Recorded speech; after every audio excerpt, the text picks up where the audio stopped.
Welcome to Chad Evans Entertainment. My name is Chad Evans, and I'm going to do a series of videos called Woodshed videos, where I'm going to show you guys how I practice, the things I practice on, how I practice improvisation, how I would practice an etude, and more importantly, for some of you younger players that really don't know how to practice.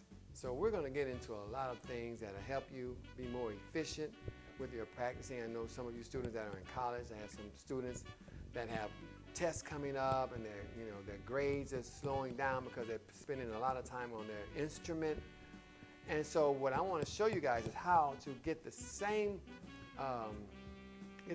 thing out of practicing, but not so long practicing. Not trying to practice where your subjects, your other classes in your math or your English and all those things, or your foreign language classes, all those start to fail because you're putting a lot of time in on the instrument. I know that's what happened to me when I was coming up. So you want to be able to handle all of those things.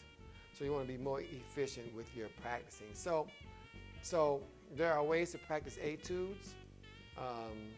There are ways to practice a difficult spot in a piece and get ready for your recitals and things like that. But today I'm going to show you how to practice a major scale. And there are many scales, and you can use the same thing with all scales. Blues scales, your harmonic, melodic minor scales, any scale, half whole. This is the same way you want to practice all scales. When you can have a good foundation of your scales, that will make when you're reading a piece and you see a line going up, if you can identify that line as being a scale, then you don't have to read it anymore because you can see that.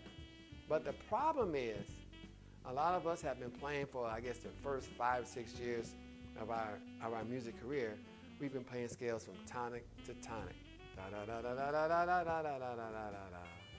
And we've been doing that for so long that when we see a G scale starting on C on a piece of paper and it goes up to C, we're confused because that F sharp is there. And I do a little exercise with some of my students, and I'll say, play the G scale. They'll play it fine. I said, do you really know it? They say, yeah. I said, well, play it one octave from C to C. As soon as they hear that F sharp, oh. The reason for that is their ear is not accustomed to hearing that sound. So let me get my horn out, and I'm going to show you guys how I practice scales, how you can practice a scale. Now, other thing I'm going to show you is how to work on rhythms. You may have a song that you're working on, or jazz band, or maybe a funk band. A lot of funk music to me is harder to read than jazz music because of a lot of 16th rest and that sort of thing in there. But I'm going to show you how to dissect the rhythms, subdivide, and all that for some of you younger players. Some of you guys that know how to do that, this video is not for you, I guess, right? So I'm going to put my horn together, and let's see here. I'm going to play F sharp major scale. Now that's difficult for me. Now there are some scales that you're going to find that's going to be always difficult for you. That's just how it is sometimes. Some scales are more easier than others. So you don't want to spend a whole lot of time on your G scale. For me, I would have to spend more time on the F sharp scale. But here's how you want to practice it now. Let me get my horn. Unfortunately, we're doing this video, but I'm not really warmed up. So we'll see how it goes. Let's get the notes warmed up here. Okay, so as I said before, most of us came up playing the scales like this.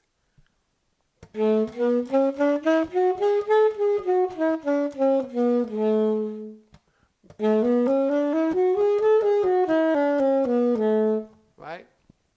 Okay, now, what you want to be able to do, now some band directors I've noticed, some of my students, they're playing up to the ninth.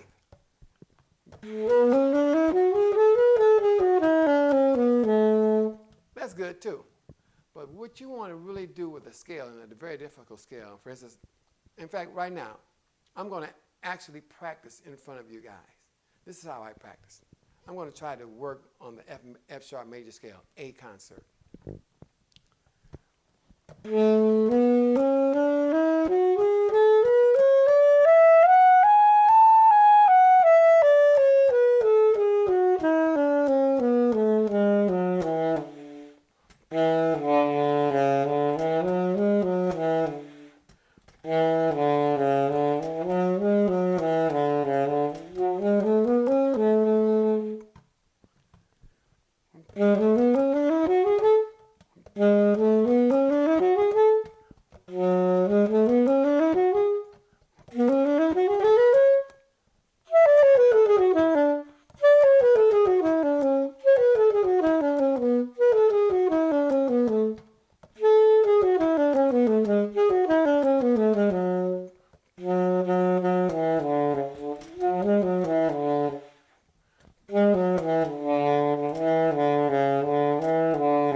So I go up and down the horn like that, just to see what's going on. As you see, I got to work on my lower notes.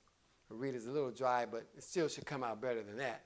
So I'm working on my low notes. This is the F sharp major scale. And where are my difficulties there? It's right playing on saxophone, alto or tenor. It's from the E sharp or F to B.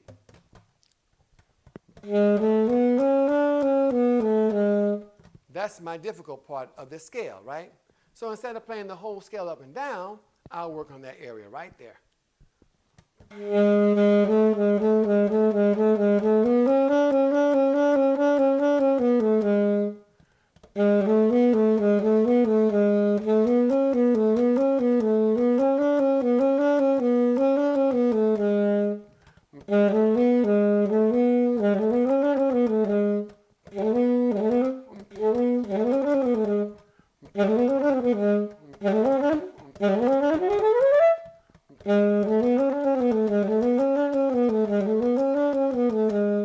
So I'll keep working on that section right there. Now, the rest of it, you know,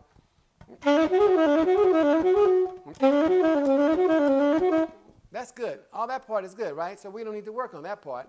But anything dealing with G sharp, A sharp, B, coming down, G sharp, F sharp, E sharp, that's the issue with me on this scale, right in that area.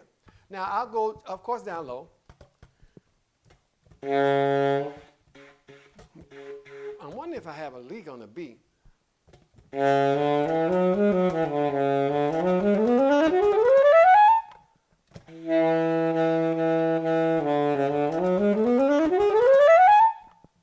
might have a leak on the B. I'm not sure, down low.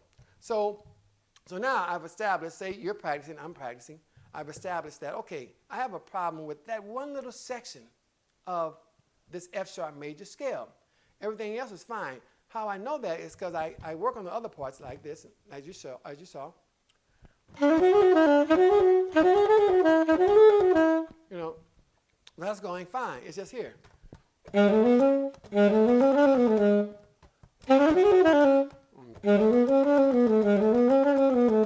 So I'm going to work on that over and over again. So, and then that's it on that scale. I'll put a timer on. And how I practice is I'll practice 3 minutes straight and take a minute off. 3 minutes straight and I take a minute off. I might do that for about 10 or 12 minutes because I want to just keep going. I want to stop. I want to be concentrated for 3 minutes as hard as I can. Just full concentration on what is happening.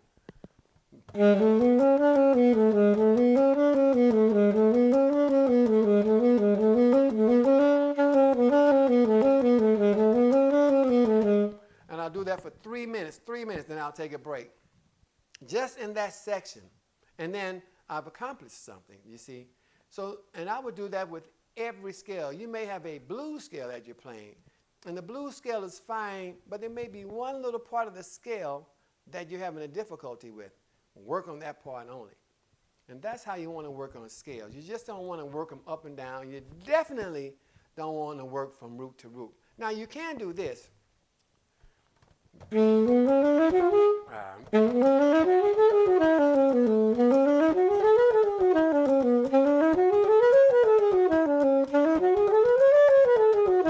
know, so I'm going 1 octave from the root, 1 octave from the second, the third, fourth, and all the way up. Now you can do that, right? Because you're getting every range of the instrument, and you're not starting from the root, and you're also allowing your ear to hear what it sounds like starting a scale from say the 4th degree.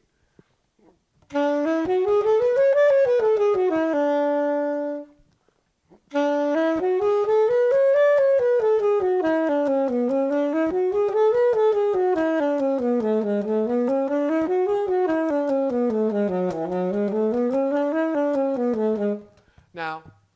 the reason why I have to practice that section so much in their scales is because I developed some type of wrist issue, right?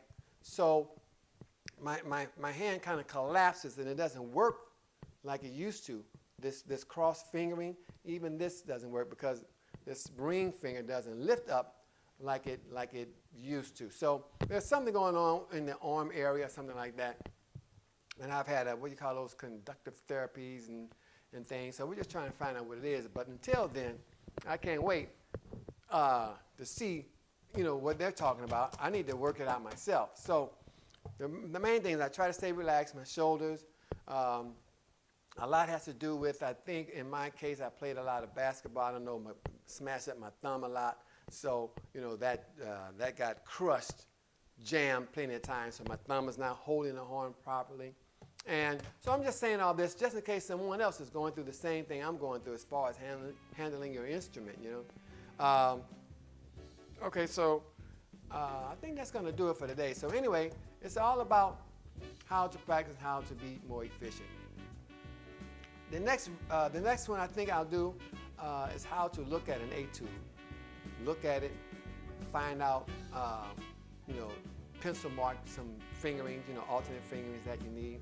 I just recently had a student that was going to had to go out of town, and but they had a big audition coming up when they got back. They only had 2 days to prepare for it before, because they were not bringing their horn on their vacation or something. So I told the student, just bring them a piece of music and look at it. And he was so surprised that when he got back, how more efficient. He thought he lost a lot. The only thing he probably lost was a little bit of lip, activity, geometry. But you'd be surprised how much you can gain from reading your piece of music like it's a book, just looking at it. And you don't even know your mind, your fingers are already moving, you don't even know that. Well, I hope you like this video. My name is Chad Edmonds. Go to ChadEdmondsEntertainment.com if you're interested in any lessons for improvisation or saxophone lessons, or you're preparing to go for a scholarship to college. I can prepare you for any of those things. Thanks a lot for coming, and I'll see you next time.